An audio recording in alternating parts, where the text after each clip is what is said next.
Nisambula vinaka whakalofalahi atu, and welcome to the Whākī podcast, which invites conversations about various access to equity within the context of Aotearoa. We invite guests to share their lived experiences and effort to identify common threads within support systems, social networks, and knowledge that uplifts the collective human experience. Kelsey, what's our season 1 question? What does equity and support look like for various communities coexisting within one society? And today... Today, we'll follow the trend of not introducing our guests, because we want you to tell the world what you identify as. So after the word, the sentence I am, finish the sentence I am, and then jump in there. I feel like that's quite loaded, eh? Go there, tell us why. Look, basically I'm a human.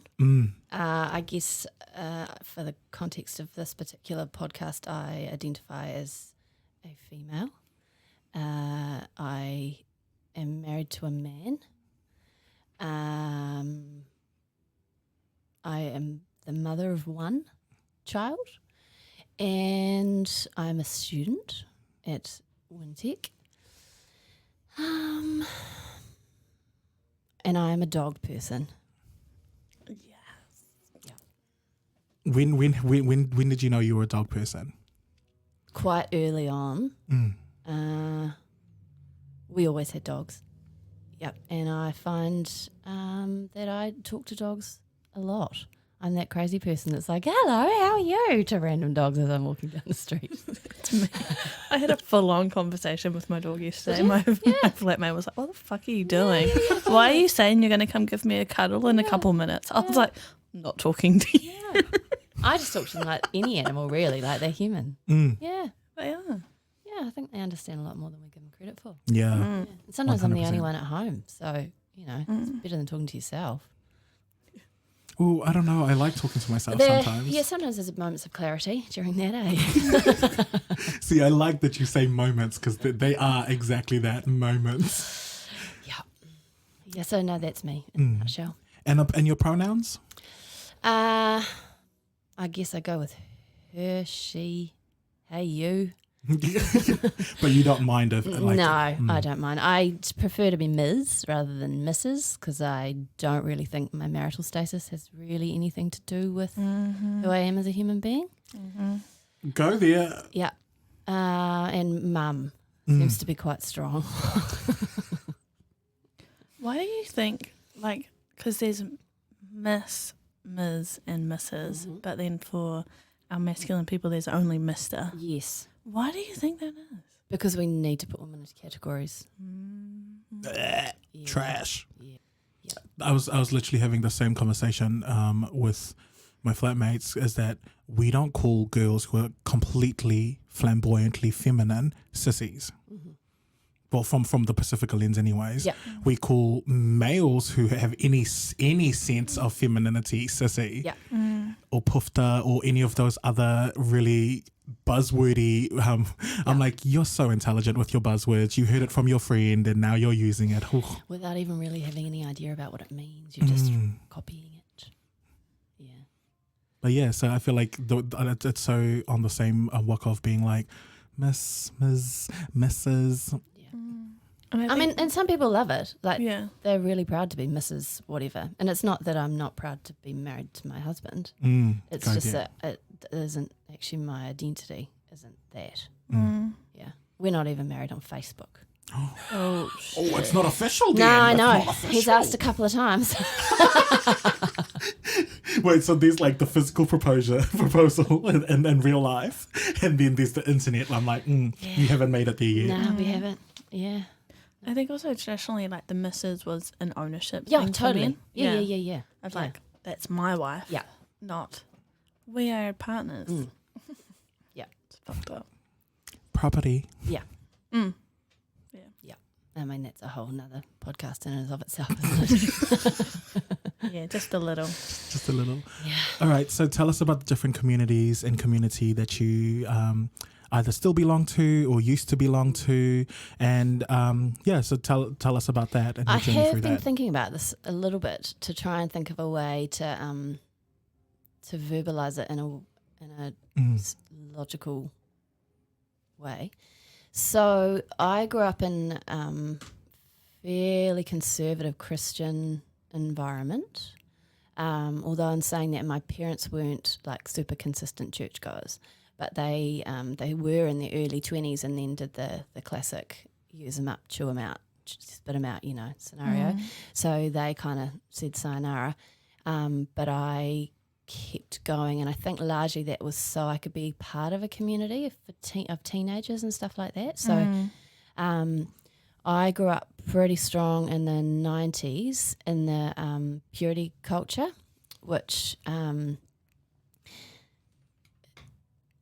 is interesting. It really forms a lot of your views of the world and of sexuality, and I guess we'll probably talk about it a little bit more later, but it's got a very long reach. Yeah, so I grew up in that sort of scenario. In terms of my community, I kind of, and I think I talked about this with you guys a few weeks ago, I don't really know necessarily that I have one. I've never been that person that's had like that super tight group of friends that you just always hang out with. Like I never really found that. But I don't think that's a problem. It's more just that I have lots of people that I am friends with or what have you that fit into loads of different spaces. And like the idea of having a party just freaks me out because having to mix them all together. Yeah, it is actually super awkward. Yeah. And really I know that it's not up to us, it's up to people to talk to each other. But there is an element of discomfort if you're not sure about other people's comfort.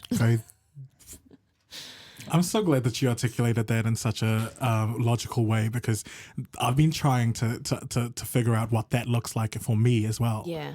And it's hard. Like I feel like you nailed it on the like you nailed it, because I have a eclectic group as well. Like, and I feel like all of them hanging down in the same space. Yeah, it's not even necessarily that they won't like each other or that what have you. Go there. It's just more that you're like, well, what do you guys even have in common? But I guess they have me in common, which it could be enough.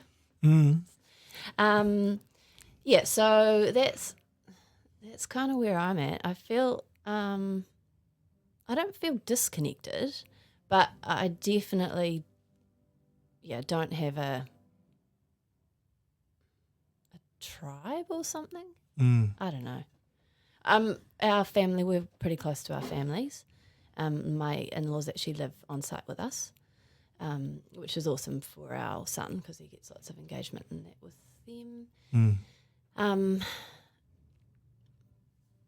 Yeah, I think that's as far as I can go with that without just warbling on. No, that's good.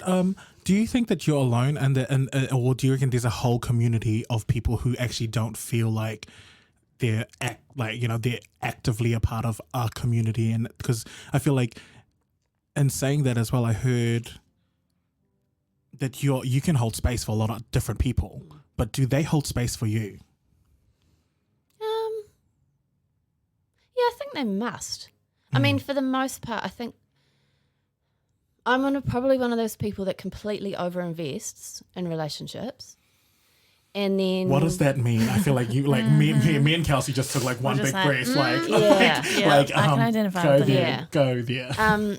So probably traditionally I've overinvested and then been let down, not because of anything the other person did, but because my expectations of the other person were that their expectations were the same as mine, which actually wasn't fair to them. Because we probably never really had a conversation about that. Yeah. So I guess I expected that because I was putting in 100%, I expected they were also. But just because someone's your best friend, it doesn't mean you're theirs.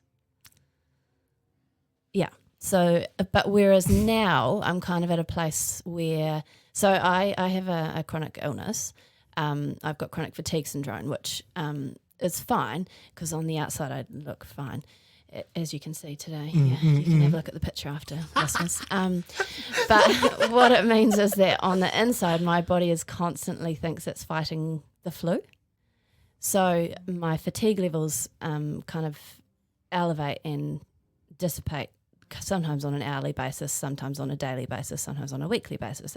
It's completely random. And I've lived with that since I was 14. But wasn't diagnosed until I was 20, so I just thought I was a hypochondriac for a very long time. But that's, again, a whole nother podcast. So I think I kind of, after I had my child and had to put a lot of energy, chose to put a lot of energy into him, I think my expectations around friendships kind of changed. And so I realised that maybe I hadn't made some great, not that I hadn't made great friend choices, but that probably my expectations of people were too high. So now I think I probably have none. And it's much better because any time that you get to spend with someone is a bonus. But also it means that probably, like, I've got a couple of friends who are amazing and they always ring me, but I don't tend to ring people because I feel like, wow, this is quite deep. I feel like I don't want to interrupt them. You know, like I don't want to take away from what they're doing, and because I don't expect, due to my previous experiences with relationships, that I'm a hugely important part in their life, I don't want to, you know, interrupt what they're doing. So I think possibly sometimes my friends comment and she's like, you're really shit at communicating and keeping in touch. And I'm like, yeah, it's not because I don't want to. It's just because I don't want to, like, I don't want you to feel like I'm pushing in or... So I think I've almost swung the other way. Yeah, but I've also discovered that I'm an introvert, not an extrovert. So that's a big change too. Like lockdown, loved it. Amazing, so good. All I had to decide was what I was going to cook and what part of the garden I was going to plan for the day. And, you know, like that was amazing. I really enjoyed that. My anxiety levels were just zero. Could have been that I also doubled my meds because I was at home with my whole family for a very long time. But for the most part... We're going to skip that. We're going to skip that. Yeah, for the most part, I really enjoyed that because it was just, you know, this little thing where everything was just what it was. Yeah. And I feel like for me as well, I'll have to agree with you, lockdown for me stripped away everything that I didn't need to worry about. And it really did make me analyze about what I was putting on my plate and what I actually needed on my plate versus what I overloaded it. And I'm like, I feel like I've got like levels, like I've got like 5 levels to my plate now where I'm like, I need to just break it all down to just the foundation. Yeah. And I think because I live with chronic fatigue, I'm quite picky about what I invest my energy in. And sometimes that means that at the last minute I'll just bail out of something because I'm actually too tired. I can't bring it, so I don't. And I feel like in some ways everyone else is kind of on that page now too, where they're like, actually, I don't need to put all this energy into filling up my weekend with all this stuff.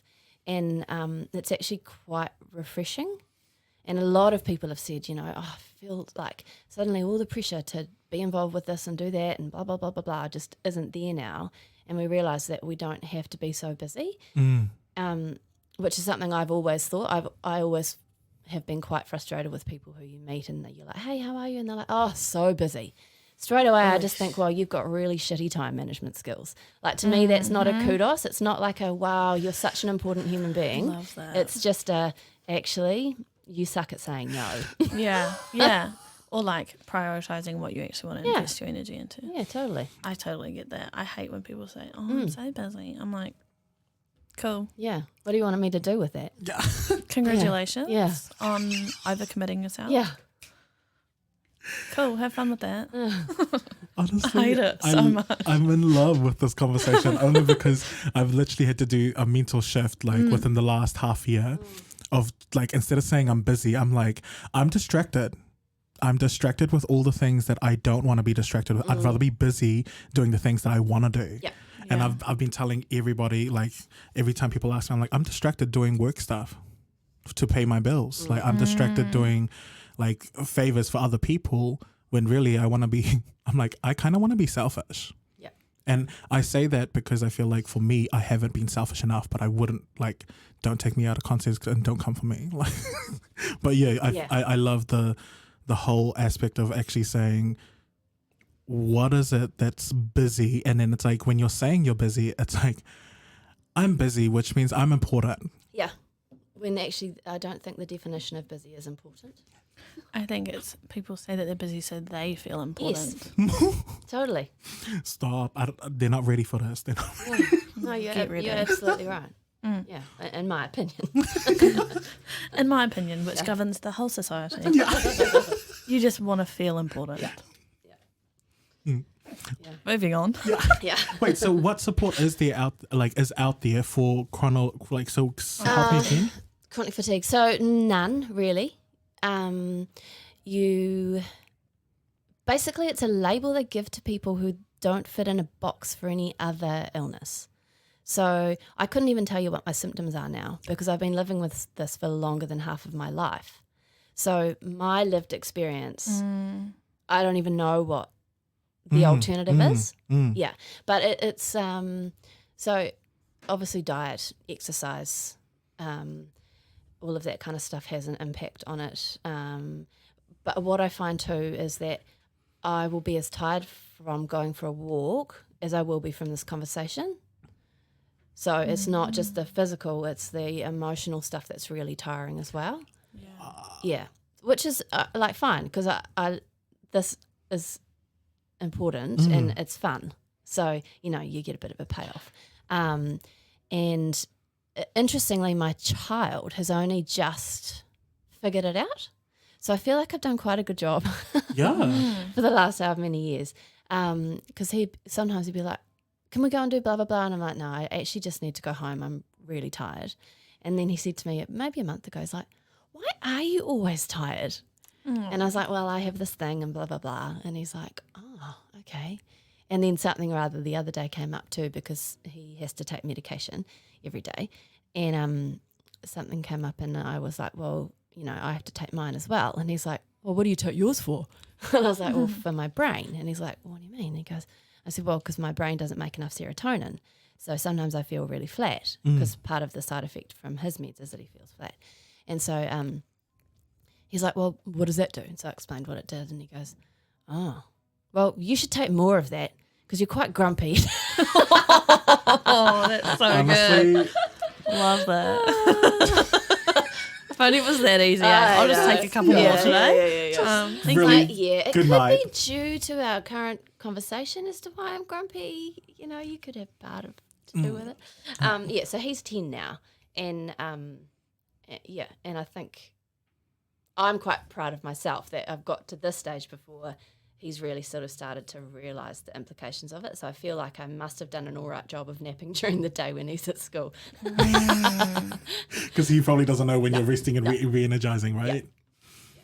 And it's probably like the day that he finds out will be the day where he's like, what do you mean you do all of these other naps without me? Well, because one of the other things is I got an e-bike because we mountain bike and he's so fast because he's a bit smaller than me, obviously being 10. And so I got an e-bike because I was really struggling to keep up with him and because my fatigue levels were quite high. And he was so pissed that I got this e-bike and he didn't. It's like, dude, I got the bike for you. Like, now we can actually go all day and it's fine because I can keep up with you and I don't have to work as hard and blah, blah, blah. But he still is really dark on me because I got the e-bike and he didn't. It's like, well, if you had one as well, it would completely defeat the purpose. Yeah. Wait, but does it look a bit flashier than his? No, because he also got a very nice bike during lockdown so that he was occupied. Yeah. Good parenting. Yeah. All right. And then so you mentioned the purity. Yeah. So dive into that. Like, what Okay. does that look like for So you? for those of you who were fortunate enough not to grow up in the church in the 1990s, you probably missed out on this particular joy, Kelsey. Joseph, however, did not. So in the 90s, there was this massive movement started by a guy called, I feel like his name was Joshua. I could be wrong. You can edit that. Anyway, he wrote a book called I Kissed Dating Goodbye, and it was kind of the beginning of the mainstream movement to to basically just not date, but to just meet someone and marry them. And the idea was that the first time you ever kissed was on your wedding, which I totally brought into because that, it sounded really romantic and, it sounded like something Jesus would be really happy about. And of course I wanted to marry Jesus as my husband. It turned out when you try to marry Jesus, you're actually putting a lot of pressure on another human being to be Jesus, which most people aren't. So that adds a whole interesting dimension to your relationship. I love that you explain these multiple complex situations and just such a lovely, lighthearted. Well, I've kind of moved past the point where I'm bloody pissed off about it because it's really screwed me over. And I'm like, okay, well, it is what it is, as much as I hate that saying. And you just have to go, okay, well, that was what I lived and I have to do the best with the knowledge that I have now to move past all of that because I'm pushing 40 and it seems like silly to carry all that around. So that was kind of the idea. So I really only dated a couple of boys before my husband and they were all very non-physical relationships really because Jesus wouldn't have liked me to be pashing at Parachute, which maybe I did, Parapash. But coupled with that was I was a youth worker and I ended up teaching sexual health, which was great, except that it further reinforced that whole premise around sex not really being good. So I worked for an organisation and our focus was in high schools, and the idea was it was basically before informed consent was like a known phrase, but what we were teaching was actually how to say no. It's quite a difference. It's quite a difference. Massive difference. Yeah. So part of it was, and I think what we were working towards, I think was it definitely had good intentions. Because the idea was that you're helping people to realise they didn't have to say yes. And that my whole thing was I wanted people to have great sex, but I wanted it to be in a context that they were comfortable with and happy with and ready for. But the issue with it for me was that I was most days, several times, telling kids to say no. So that just further reinforced that whole kind of premise of sex not being good. Not because I was saying it was bad, but because when you're saying no to something repeatedly, the parallel with saying no is that you say no because it's not okay. So you kind of put those two particular things together, and you then have a 23-year-old who's engaged to be married, who's spent the last 5 years of her life telling people not to have sex and growing up in a purity culture. And it's actually a really difficult switch to flick because you go from this, not especially physical relationship or one that you feel guilty about when in actual fact there's no premise for that. There's nothing in the Bible really that talks about all this stuff, and probably to make things even more complicated, we were also youth pastors. Well, I never called myself a youth pastor because I don't have a theology degree and I refuse to call anyone without one a pastor. But we were youth leaders, and I guess one of the things that we always really encouraged our kids to look at was actually what does the Bible say about these things, as opposed to what are you being taught from the pulpit, which some parents that didn't go over especially well. Because they're not used to that type of whakaaro. That's not their... No. Ironically, most of those parents' children were the ones that we would say went off the rails. Yeah, go there. Yeah. And I mean, they've all turned out to be perfectly beautiful human beings now, of course, but not quite in the way that their parents had hoped for. So you kind of had that whole dialogue as well. So it was a really difficult transition because basically the deal with the purity culture was that God was going to bless your marriage and your sex life because you waited. Which I'm sure if God chose to, she could, but I don't know that necessarily that's I don't know that there's even any biblical. How dare you? How dare you?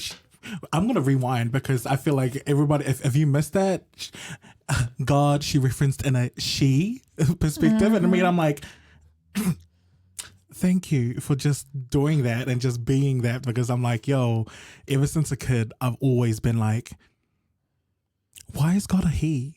Because God is an authority. Yeah. And we don't take authority from women. No, but I feel like we're taught conditioning. Totally. Yeah. Okay, So authority true. is such a male figure. I know, right? And all island households mums. Like, that's the funniest part is I'm like, all island households, mum. Yeah. But wait, so talk about that shift. Like, how hard was that shift? Really difficult. And to be fair, it put a lot of pressure on my husband. Because I probably I didn't realize the implications that this had actually had on me. Like, it's been a long time before I actually figured out, shit, this was actually so ingrained that it makes it really difficult to actually have fun. Because in the back of your head, you're still thinking, I'm not really sure that this is okay, even though it's the thing you've been waiting for.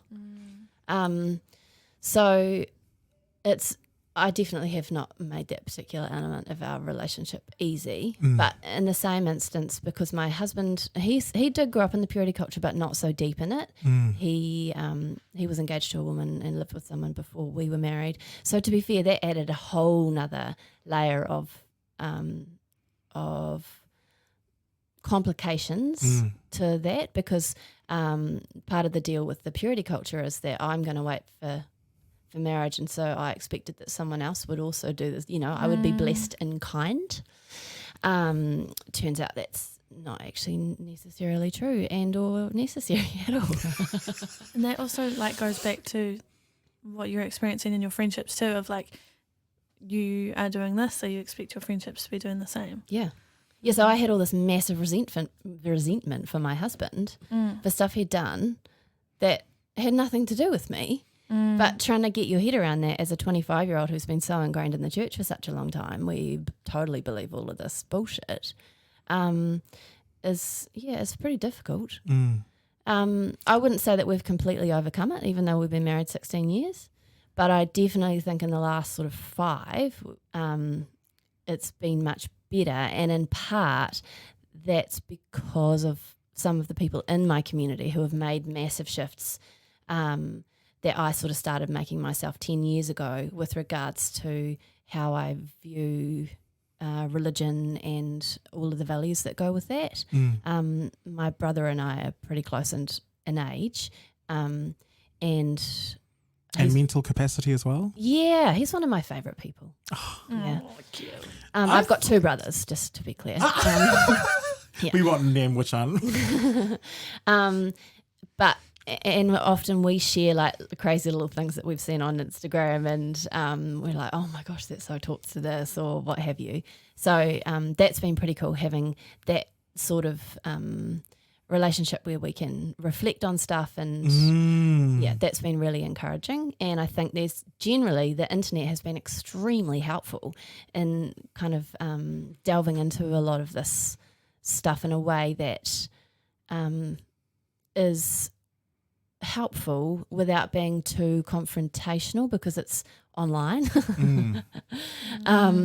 Because one of the most difficult things I think is actually so I guess the technical term for kind of where I am at with my sort of thoughts around religion and Christianity in particular is that I have gone through a process of deconstruction, which can be quite difficult because usually the people around you are not also deconstructing. And in my case, it probably took another 5 years before people around me also started doing a similar thing. So it's quite, for me, I tend to be one of those people that just needs to offload all the shit that's in my head, and sometimes I forget that the spray from all of that actually, lands on other people and might burn them a little bit.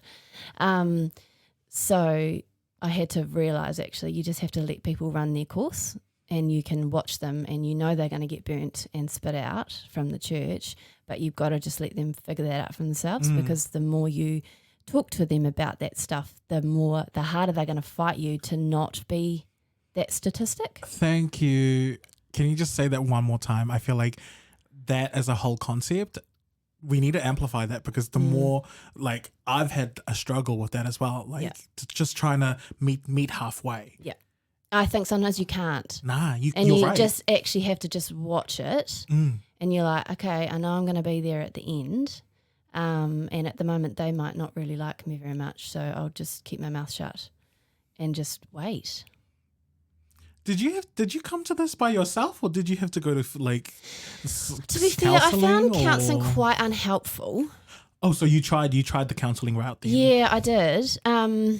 But largely that was because of my depression and anxiety stuff, which was having quite a big impact on my life.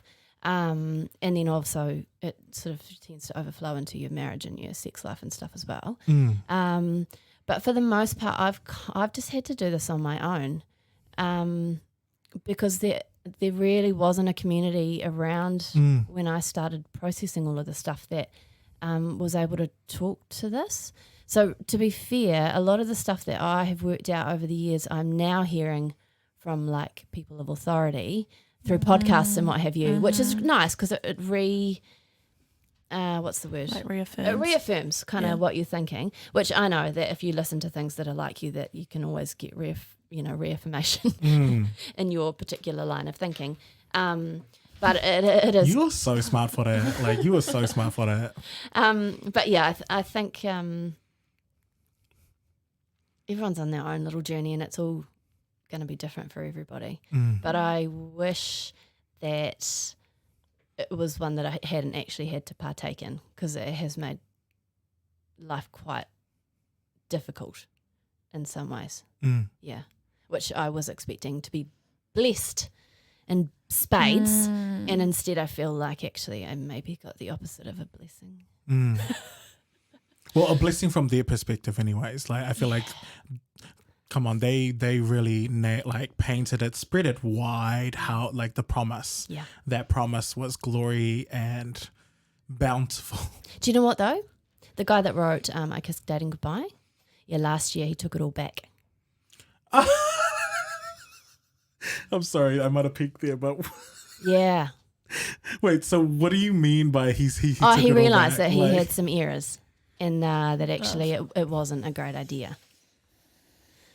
Yeah. So I think he wrote a new book, so he's making money off that as well. Yeah. See, and I think this is my problem when it comes to like talking about religious institutes in the 21st century, because it's like the people that are in there right now have no idea the history of it. Where's the accountability? And can you please speak on accountability, because I feel like we need to hear accountability. I don't think I can. I just don't think there is enough at all, particularly in the evangelical church, because too many people in the this is probably going way off topic really. No, too many people in the evangelical church actually don't even have like the academic know-all. They felt like God told them they needed to be a pastor, and so they are. It's like, cool. What? Yeah, that's it. Literally. What? How? Yeah. Whereas with the Anglican church or what have you, in order to start that whole process, you have to have referees and you have to go through all of these processes. Like, it's really thorough. It's very thorough, and then the accountability is massive. Whereas there just isn't any. Really, with most evangelical churches. That's mind-blowing. Yeah, it is mind-blowing. But not only that, it's actually not safe. No, at all. So that's where I'm at. You put a young person in charge of other young people, and they just do what they think is right. Well, they do what they think is right, but not only that, if one of those young people then decides to make some claims against them, who's backing them? Like, true. Yeah, I think it's actually potentially it might have gotten better because I've been out such a long time now. But then in saying that, I've still seen family members over the years be involved and just had to sit back and watch. And as much as I have been able to maybe kindly, if I could, sort of make suggestions around, hey, you know, do you see someone? Do you have accountability? Do you make sure you don't drive girls home on your own? You know, like because they're, you know, like no one thinks about that stuff. No, because it's a church and everyone thinks it's all like, you know, it's safe. I think church has a veil of safety. Yeah. And that veil 100%. is too strong. Yeah.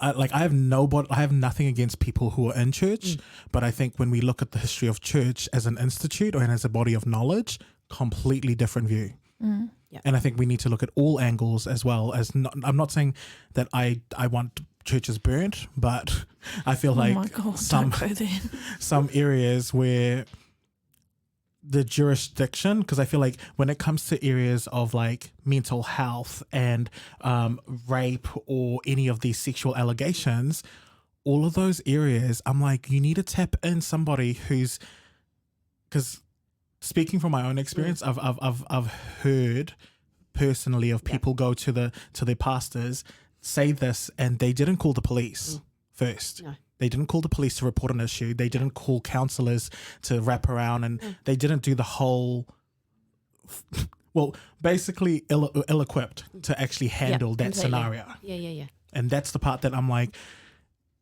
I don't think that churches know when to tap out.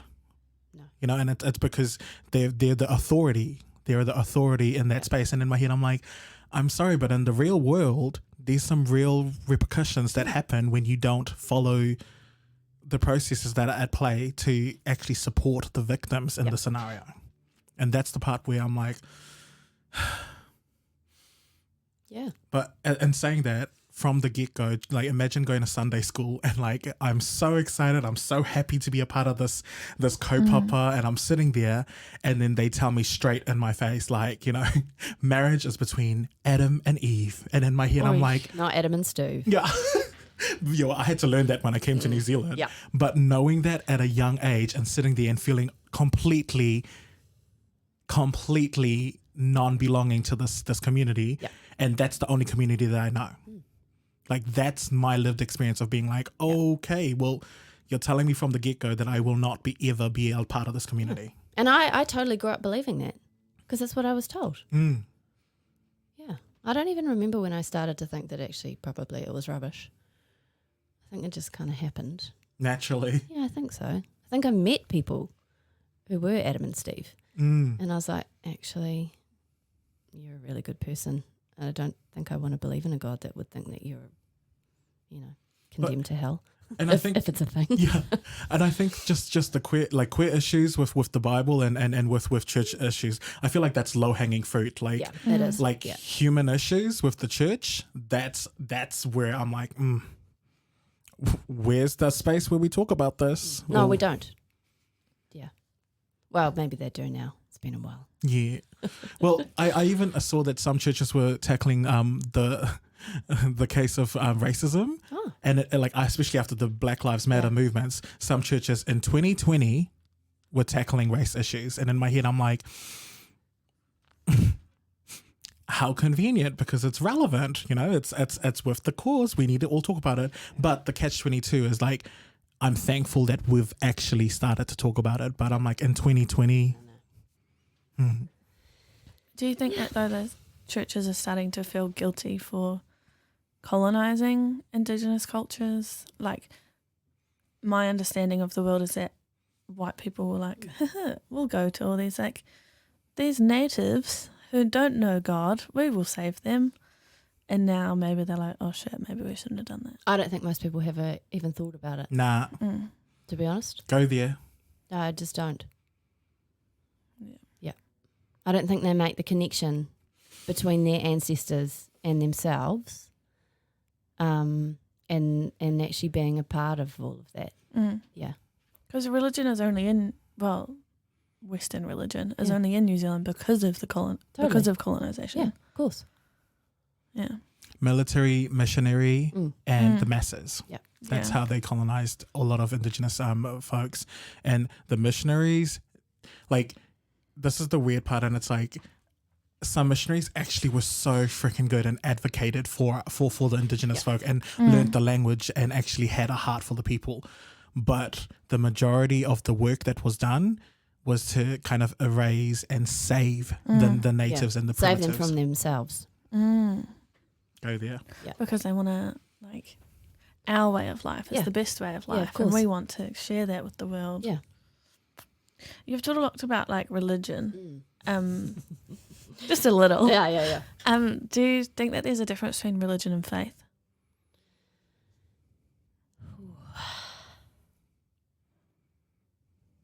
What is that thing about faith? Faith is believing in something you cannot see.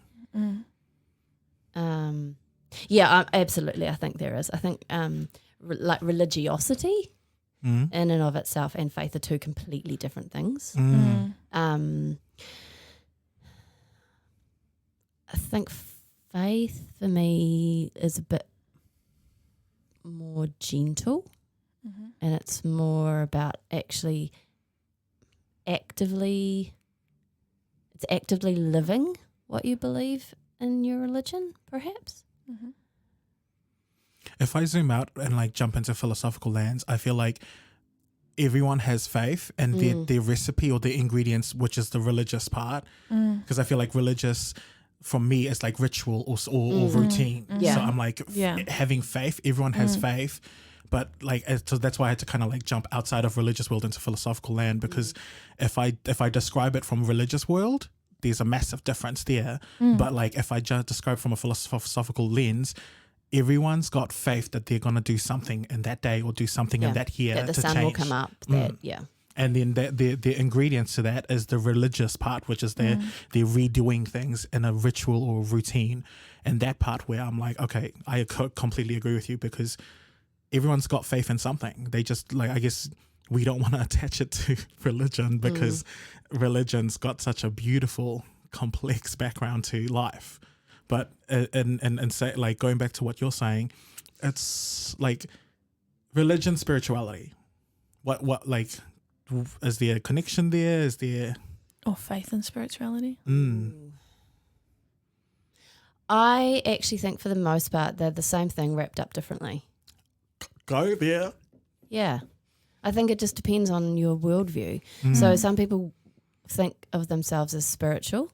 And often I think people who think of themselves as spiritual don't have a connection to the, like, church in the same way.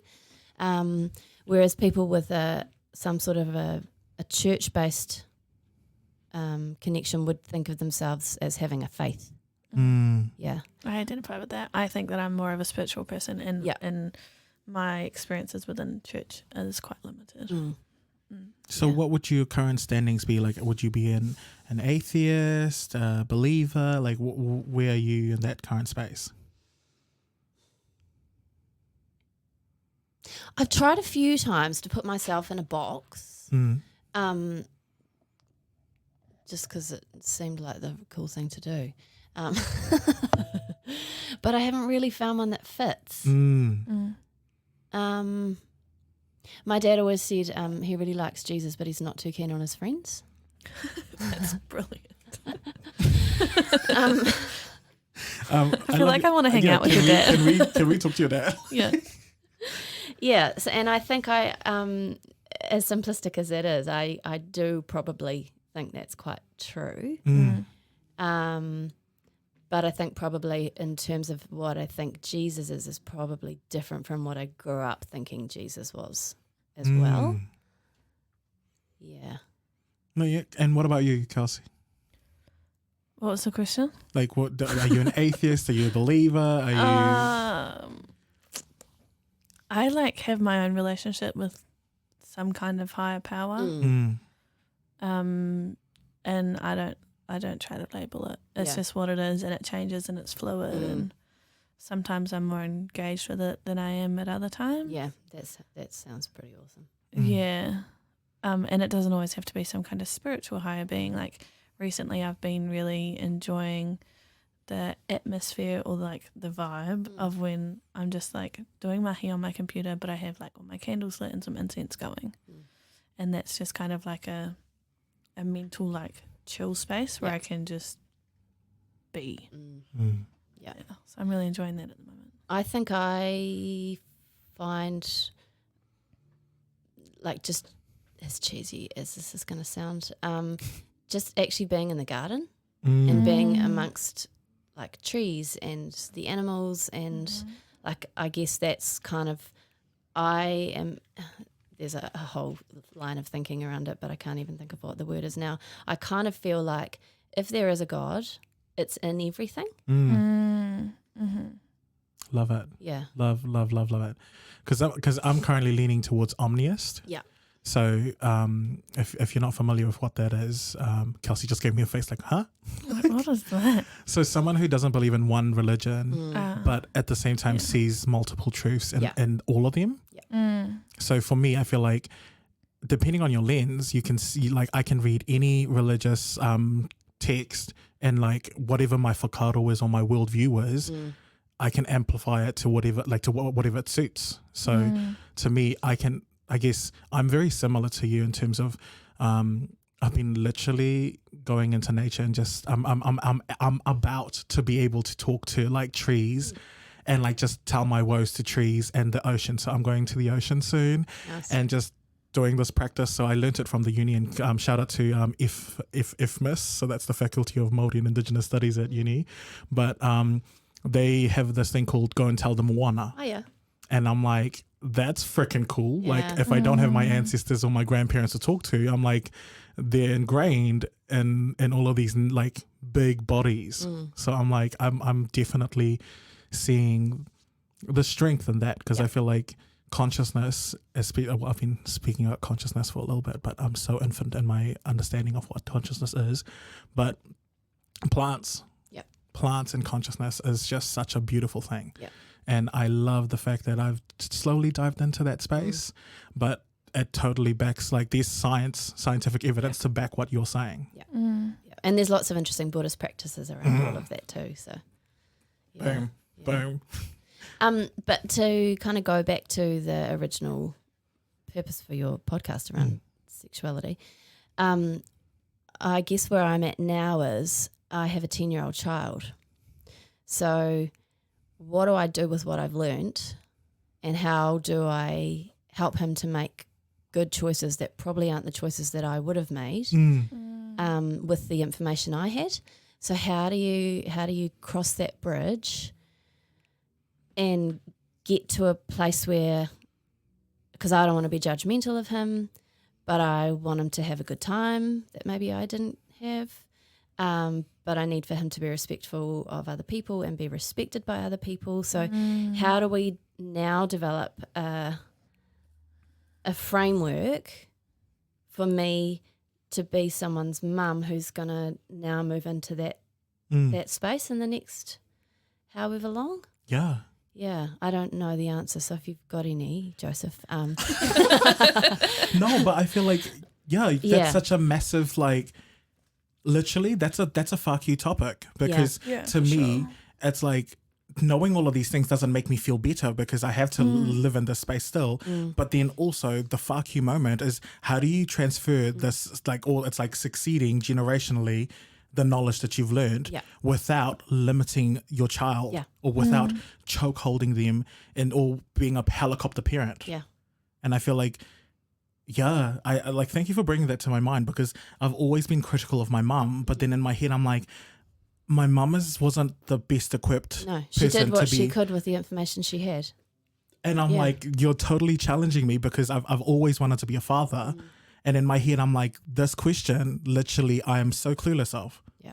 How do I transfer the knowledge? And is my knowledge and my hurt the actual knowledge and hurt that my child should take with them? And I would hope that mine doesn't take my hurt, but somehow figures out his own worldview around all of this, and is just a kind human being along the way. Yeah.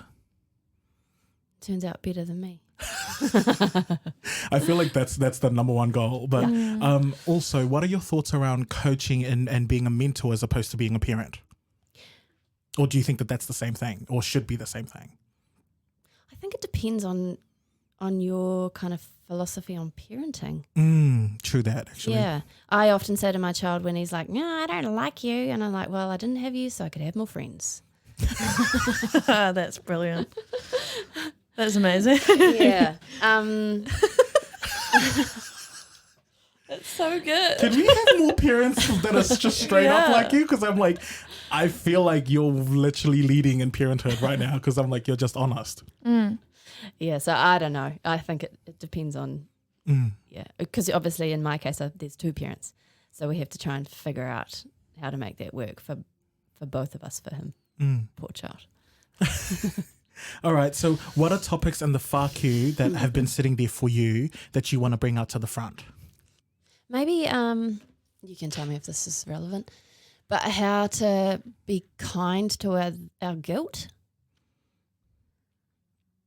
and our shame, probably. Yeah, I think that's probably what I've really struggled with. And I would like no one else to have to do that because it's actually not really fair to the other human being that you're engaging with because you put all your shit onto them and it's a lot for them to take on. And challenge how you think about stuff because it might not actually be right. Yeah. Love that. I'm in love with the both of those. I feel like the first one really hit home because we don't like. I feel like society in general. This is something that we really are like. Like you're cool and all, just don't show me your shame or your vulnerability. Yeah. Oh, so often. Like I like you in a package deal. So you come with like you for me, this, and this, and you can't be anything else. Or like if you do come to the table with that guilt or that shame, then often I find people feel like they're being a burden rather than being like a whole human. Yeah. Yeah. And that's like going back to what you were saying before around not showing up because you don't want to put on a face or put on. I don't know how to show up for other people if I can't show up for myself. Yeah. And I feel like if I can't show up for myself, for damn sure I'm not going to go and be vulnerable in front of all these other people who expect this certain Joe. And in my head, I'm like, Joe ain't ready to perform today. Okay, Joe's sick. Yeah. I think that's where it's really important to find your people where you can be your whole self. Yeah. And I think sometimes too, what I've discovered in terms of my kind of my journey around like mental health and stuff like that, is I've had to just remove the stigma for myself and actually just talk about it to people and not be embarrassed and just go, you know what, actually this is me and yep, I did double my meds during lockdown and it was really helpful. I was like Teflon. It was amazing. And just be real open about it because more often than not, other people will probably feel really similarly, but they don't know that you've also been struggling with this for like 20 years of your life. Because you take the meds and everything's fine. True that. So I think just actually being vulnerable about it to anyone who's willing to listen, because I'm not, starting a Facebook group about it or anything, but, just actually being honest about stuff when people ask you, say, yeah, well, actually, this is my reality. All right. Does it help you? True, because I feel like, well, for me, storytelling is beautiful and I love hearing people who are authentic and just go there. So going to your second topic around the whākū, what is something that you were adamant that you were right about, apart from Christianity and religious talk, that you had to relearn? A lot of things. No, just pick a couple. I think probably just that actually, like, sex is supposed to be fun. Well, I don't know if it's supposed to be. Does it say that somewhere? Maybe. In the fine print. Yeah, in the fine print. So it's supposed to be pleasurable. Yeah, totally. Yeah. But sometimes things are pleasurable without being fun. So You right. So yeah, actually just going, you know what, this is actually supposed to be fun, and just you can actually enjoy this. You're allowed to. It doesn't make you like a naughty person or, all of that kind of weird. You got toys. You're weird. What? You watch something to compliment it? No, that's wrong. Yeah. So just that whole headspace, I guess. Yeah. I don't know if I have a second one necessarily. No, that's good. I feel like when you said there's a lot, it really does coincide with a lot of other guest speakers who just say that they've really tried to relearn themselves through different spaces and places. And I think what you said about critically analyzing your thoughts to see if maybe they could be wrong or maybe the recipe could be wrong. And in my head, I'm like, I'm still challenging myself through that and the whole decolonizing process. It's tough because if I'm being honest, there's not a lot of support out there in the physical, real world. There's online is great, but online is only as good as your mental capacity to actually put yourself there. Yeah.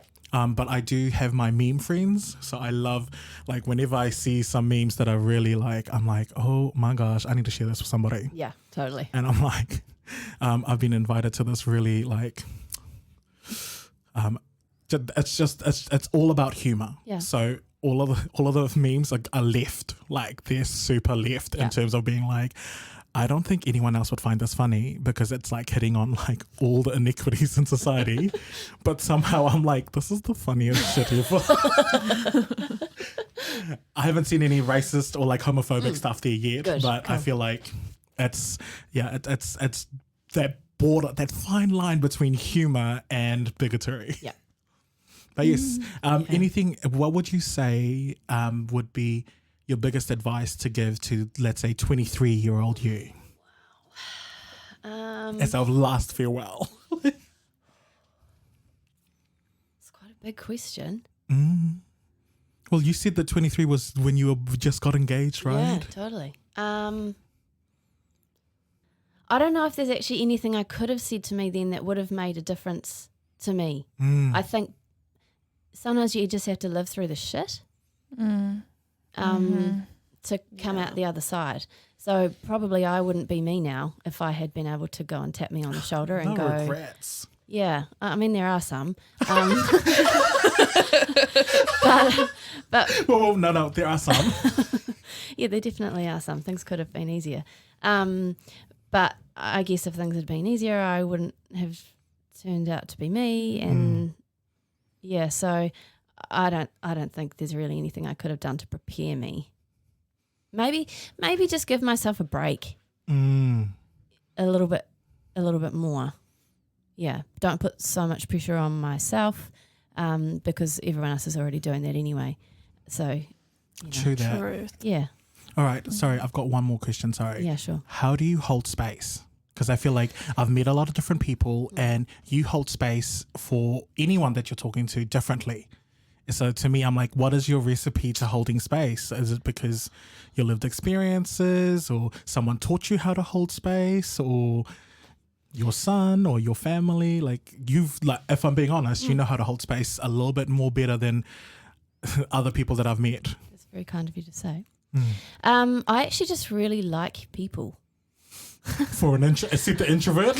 Yeah, I find people fascinating. So I'm that person that at the end of the night we leave a party, or probably not a party, I try not to go to those, but some sort of gathering, and I'll say to my husband, oh, blah, blah, blah, about blah, blah, blah, and blah, blah, blah. He's like, how on earth did you know that? I was like, I just asked people questions. And people actually tell you anything if you show some interest in them. And I'm just generally interested in people. Yeah, and if I can leave a party without them knowing anything about me, I've done even better. I love that. I'm going to challenge myself next time. Let me ask you everything. Who am I? You will never know. Love All that. right. Join us for our farewell. If people want to connect with you, how can they do that? Oh, wow. Do you have any I've got a socials? massive Instagram account. Yeah, it's huge. I've got at least 17 people following me. Yes. Plug that in. That in. I am Amanda.r.ratuks. on Instagram. Mm-hmm. That's pretty much as big as I get into the old online world. I really prefer people in real life. Yeah, fair enough. All right, we'll put that down below. And you can also connect with us on Instagram too. Cool. Thanks Thanks for today. It's been really fun. And I've so enjoyed all the lead up. Like I have had conversations with you guys that I haven't had with anyone else for like a really long time. So it's been really good. It's made me have to like think again. It's good. I forgot that I had this intelligence. All right. The fuck you. Fuck you. The fuck you. Fuck you, everyone. Thank you. Goodbye. Bye.